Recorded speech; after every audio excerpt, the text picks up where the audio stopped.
So, was wir heute machen werden, ist das erste Mal den Ofen auf Temperaturen 800-900 Grad hochzufahren. Der Hintergrund ist vor allen Dingen, dass wir einen Mörtel benutzt haben, der bei höheren Temperaturen aushärtet. Das ist also kein hydraulischer Mörtel, der ganz normal hart wird, sondern der wird erst bei höheren Temperaturen richtig fest. Wir fahren heute auf 800-900 Grad das Ganze hoch. Das ist so die typische Temperatur, bei der man einen Sprühbrand macht. Wir haben hier schon mal testweise ein paar Dinge in den Ofen reingestellt. Die Enkelkinder zum Beispiel haben hier etwas Kleineres gebastelt, was zwar schon geschrüht ist, aber wir stellen es einfach mal rein und gucken, was passiert.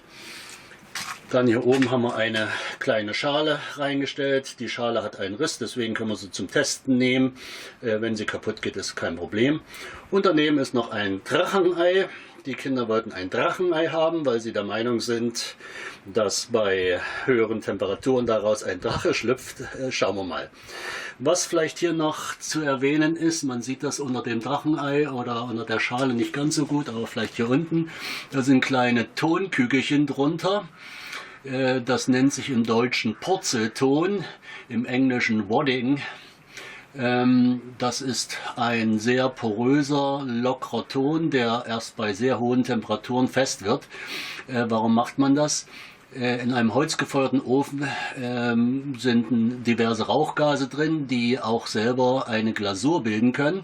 Und es könnte dann passieren, wenn entsprechend viel Ascheanflug ist, dass die Keramikgefäße an den Platten festhaften und man sie nicht wieder abkriegt.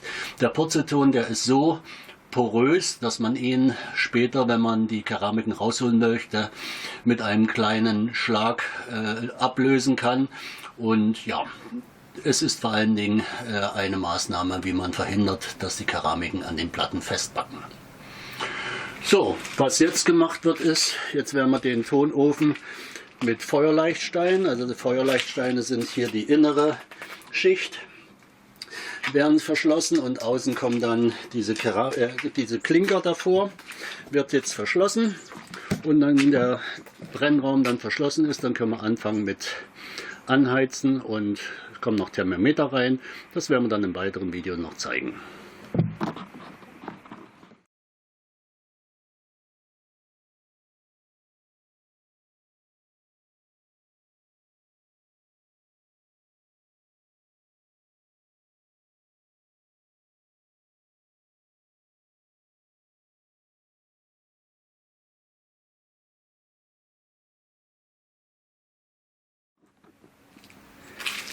So, jetzt fängt der nicht gemütlichere Teil, aber der romantische Teil an.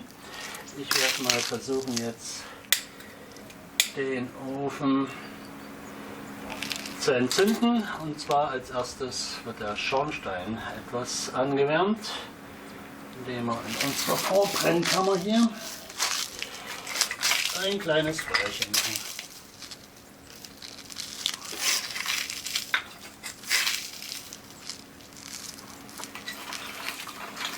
So, in der Zwischenzeit kann ich die Pyrometer holen. Das sind ja Temperaturmessfühler. Hier vorne in der Brennkammer habe ich ein Loch drin gelassen, auf der anderen Seite auch eins. Da kommen zwei Pyrometer rein, sodass ich von beiden Seiten die Temperatur messen kann. An den Pyrometern ist hinten ein kleiner Computer dran, an dem ich dann die Temperatur ablesen kann. Ja, das braucht, denke ich, noch 5 bis 10 Minuten, bis es richtig brennt. Und dann werde ich langsam anfangen, unten in der Feuerbox das Feuer zu entzünden. Das sind jetzt die beiden Pyrometer. Hier in meinem Fall habe ich sie 30 cm lang gekauft, weil die Wand hat eine Stärke von 24, so dass sie genügend weit in den Brennraum reinreichen. Gut. Ein Pyrometer kommt hier in dieses Loch rein. Zack. So.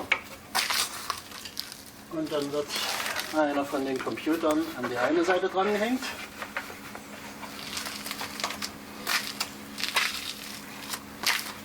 Die sehen so aus. Hier oben gibt es eine Möglichkeit, wo das Kabel reingesteckt werden kann. Man muss dabei aufpassen, dass die Elektroden in der richtigen Position sind und nicht verkehrt rum, und ansonsten einfach einschalten. Richtig.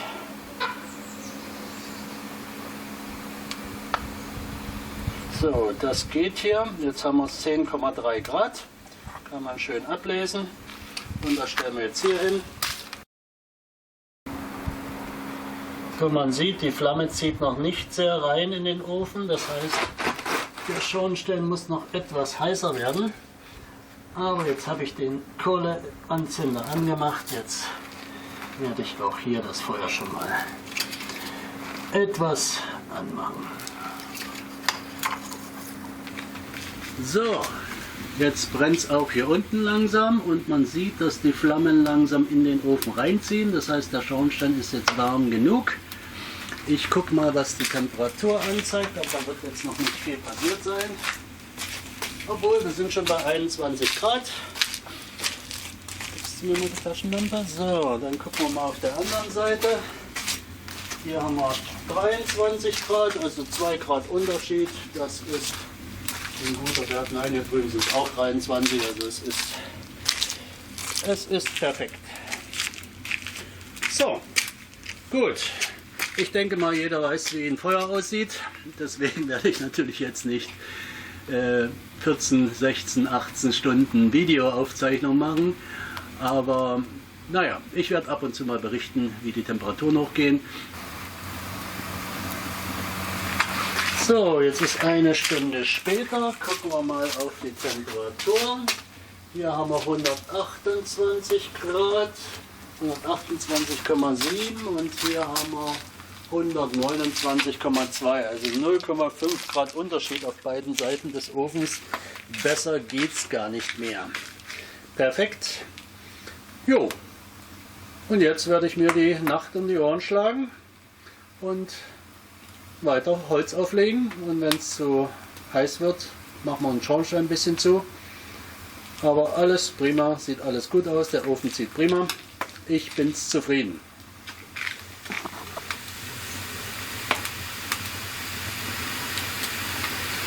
So, jetzt sind 4 Stunden rum.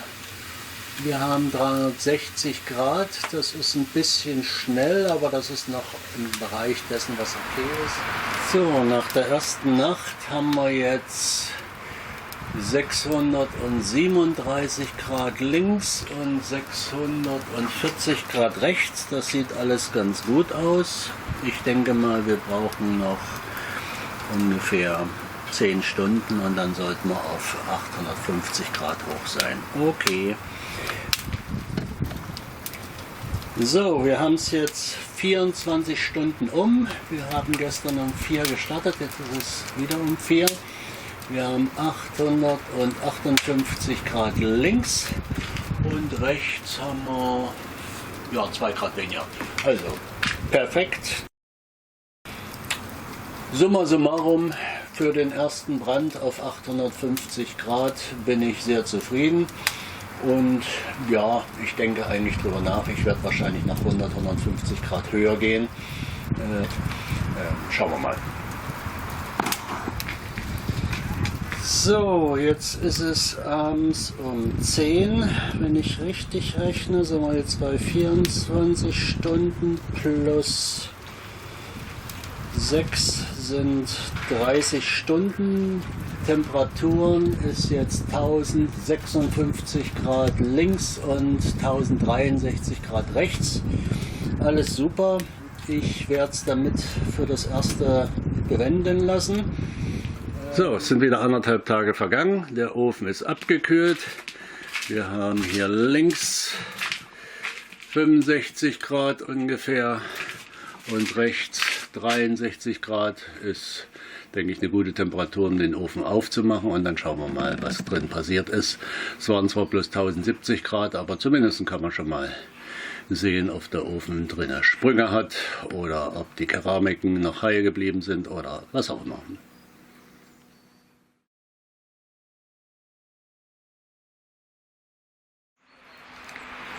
So, dann wollen wir uns mal angucken, wie die Keramiken aussehen. So auf den ersten Blick sieht das schon mal ganz gut aus. So, Kinder, kannst du schon mal mit herkommen. So, gut. Leider ist unser Ei kaputt gegangen. Das ist schade. Wahrscheinlich ist da ein bisschen zu viel ja, Gasdruck drin gewesen. Ist leider aufgeplatzt. Obwohl es sieht schon fast aus, als ob was geschlüpft ist. Aber leider kann ich keinen Drachen finden. Ja, das ist Ja. nicht so schlimm. Ja, ich denke, das ist okay fürs erste Mal. Ja, dann haben wir da den Becher. Du kannst mal versuchen, Emma, um einfach mal zu zeigen, wie die Kügelchen abgehen. Ja, Also das- man sieht, das geht schon von ganz alleine. Also das hat gut funktioniert. Ja, Aber da oben ist doch ein Drache. wo ist ein Drachen? Da oben auf dem Schornstein. Auf dem Schornstein? Quatsch. Ja. Oh. Oh, da ist ja wirklich einer. Jetzt müssen wir mal mit der Kamera hochgehen. So, einen Moment, da muss ich die Kamera mal abmachen. Da hat es ja doch gestimmt, dass bei hohen Temperaturen ein Drache schlüpft. So, da werden wir mal hochgehen. Oh, da oben liegt einer. Das ist natürlich prima. Ich probiere mal ein bisschen ran zu zoomen. Der sieht echt cool aus. Ja, der Himmel ist natürlich ein bisschen hell. Dadurch sieht man den Drachen jetzt ein bisschen wenig, weil der Kontrast nicht stimmt. Aber naja, da ist ja doch ein Drache geschlüpft. Der scheint da oben zu schlafen. Das ist ja cool. Und wie wacht er dann auf? Ja, den müssen wir dann wahrscheinlich irgendwie mit einer Glocke aufwecken oder was auch immer. Oder du kannst ihn mal hochgehen und anschubsen. Ich probiere mal, es von der anderen Seite zu filmen. Mal sehen, ob man da es besser sieht. Aber das ist, wie gesagt, ein bisschen dumm, weil der Himmel zu hell ist. Aber ich denke, man kann es ein bisschen sehen. Ja, da ist ein Drachen geschlüpft. Na super, prima. Okay,